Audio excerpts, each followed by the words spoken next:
अगला अध्याय प्रथम ज्योतिर्लिंग सोमनाथ के प्रादुर्भाव की कथा और उसकी महिमा।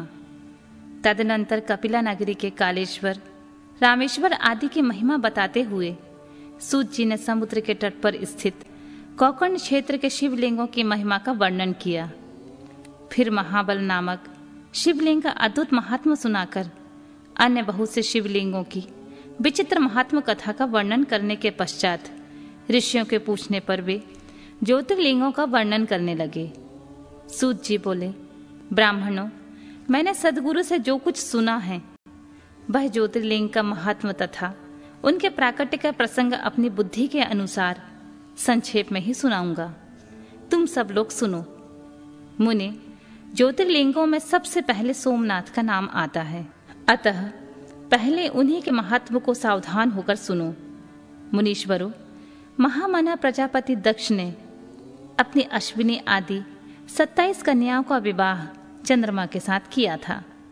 चंद्रमा को स्वामी के रूप में पाकर वे दक्ष कन्याएं विशेष शोभा पाने लगीं तथा चंद्रमा भी उन्हें पत्नी के रूप में पाकर निरंतर सुशोभित होने लगे।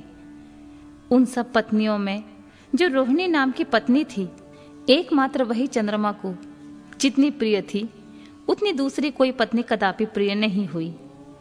इससे दूसरी स्त्रियों को बड़ा दुख हुआ। वे सब के सब अपने पिता की शरण में गईं।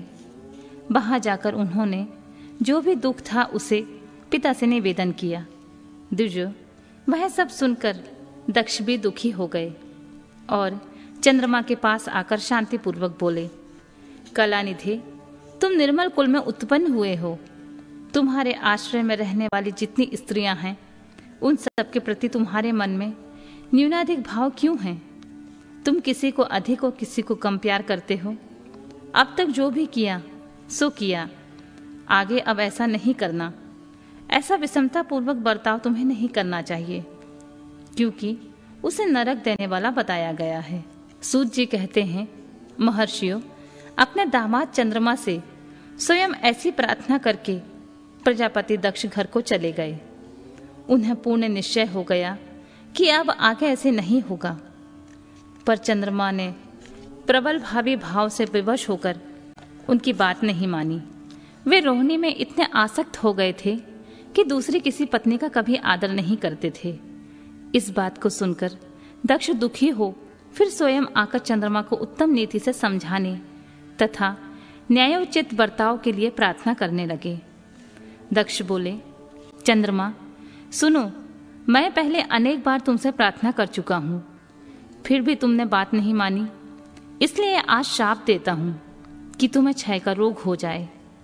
सूत जी कहते हैं, दक्ष के इतना कहते ही क्षण भर में चंद्रमा क्षय रोग से ग्रस्त हो गए।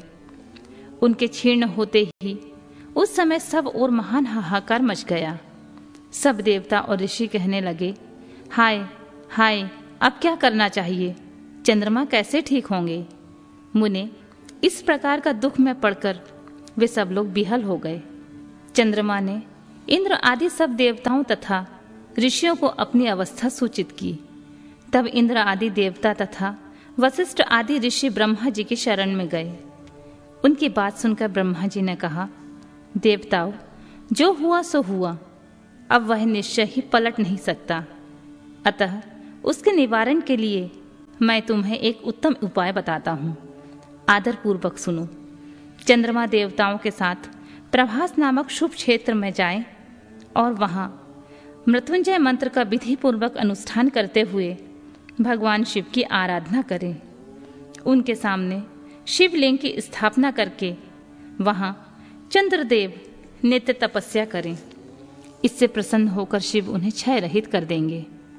तब देवताओं तथा ऋषियों के कहने से ब्रह्मा जी की आज्ञा के अनुसार चंद्रमा ने वहां 6 महीने तक निरंतर तपस्या की। मृत्युंजय मंत्र से भगवान वृषभ ध्वज का पूजन किया। 10 करोड़ मंत्र का जाप और मृत्युंजय का ध्यान करते हुए चंद्रमा वहां स्थिर चित होकर लगातार खड़े रहे। उन्हें तपस्या करते देख भक्त वत्सल भगवान शंकर प्रसन्न हो उनके सामने प्रकट हो गए और अपने भक्त चंद्रमा से बोले, चंद्रदेव, तुम्हारा कल्याण हो। तुम्हारे मन में जो अभीष्ट हो वह वर मांगो। मैं प्रसन्न हूं तो मैं संपूर्ण उत्तम वर प्रदान करूंगा। चंद्रमा बोले, देवेश्वर, यदि आप प्रसन्न हैं तो मेरे लिए क्या असाध्य हो सकता है। तथापि प्रभु शंकर, आप मेरे शरीर से इस क्षय रोग का निवारण कीजिए। मुझसे जो अपराध बन गया है उसे क्षमा कीजिए। शिव जी ने कहा, चंद्रदेव, एक पक्ष में प्रतिदिन तुम्हारी कला क्षीर्ण हो और दूसरे पक्ष में फिर निरंतर बढ़ती रहे। तदनंतर चंद्रमा ने भक्ति भाव से भगवान शंकर की स्तुति की। इससे पहले निराकार होते हुए भी वे भगवान शिव फिर से साकार हो गए। देवताओं पर प्रसन्न हो उस क्षेत्र के महत्व को बढ़ाने तथा चंद्रमा के यश का विस्तार करने के लिए भगवान शंकर उन्हीं के नाम पर वहां सोमेश्वर कहलाए और सोमनाथ के नाम से तीनों लोकों में विख्यात हुए। ब्राह्मणों, सोमनाथ का पूजन करने से वे उपासक के क्षय तथा कोढ़ आदि रोगों का नाश कर देते हैं। ये चंद्रमा धन्य हैं, कृतकृत्य हैं, जिनके नाम से तीनों लोकों के स्वामी साक्षात भगवान शंकर भूतल को पवित्र करते हुए प्रभास क्षेत्र में विद्यमान हैं। वहीं संपूर्ण देवताओं ने सोमकुंड की भी स्थापना की है, जिसमें शिव और ब्रह्मा का सदा निवास माना जाता है। चंद्रकुंड इस भूतल पर पापनाशन तीर्थ के रूप में प्रसिद्ध है। जो मनुष्य उसमें स्नान करता है वह समस्त पापों से मुक्त हो जाता है। क्षय आदि जो असाध्य रोग होते हैं वे सब उस कुंड में 6 मास तक स्नान करने मात्र से नष्ट हो जाते हैं। मनुष्य जिस फल के उद्देश्य से उत्तम तीर्थ का सेवन करता है उस फल को सर्वथा प्राप्त कर लेता है, इसमें संशय नहीं है।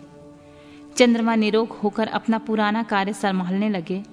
इस प्रकार मैंने सोमनाथ की उत्पत्ति का सारा प्रसंग सुना दिया। मुनीश्वरों, इस तरह सोमेश्वर लिंग का प्रादुर्भाव हुआ। जो मनुष्य सोमनाथ के प्रादुर्भाव की इस कथा को सुनता है अथवा दूसरों को सुनाता है वह संपूर्ण अभीष्ट को पाता है और सब पापों से मुक्त हो जाता है।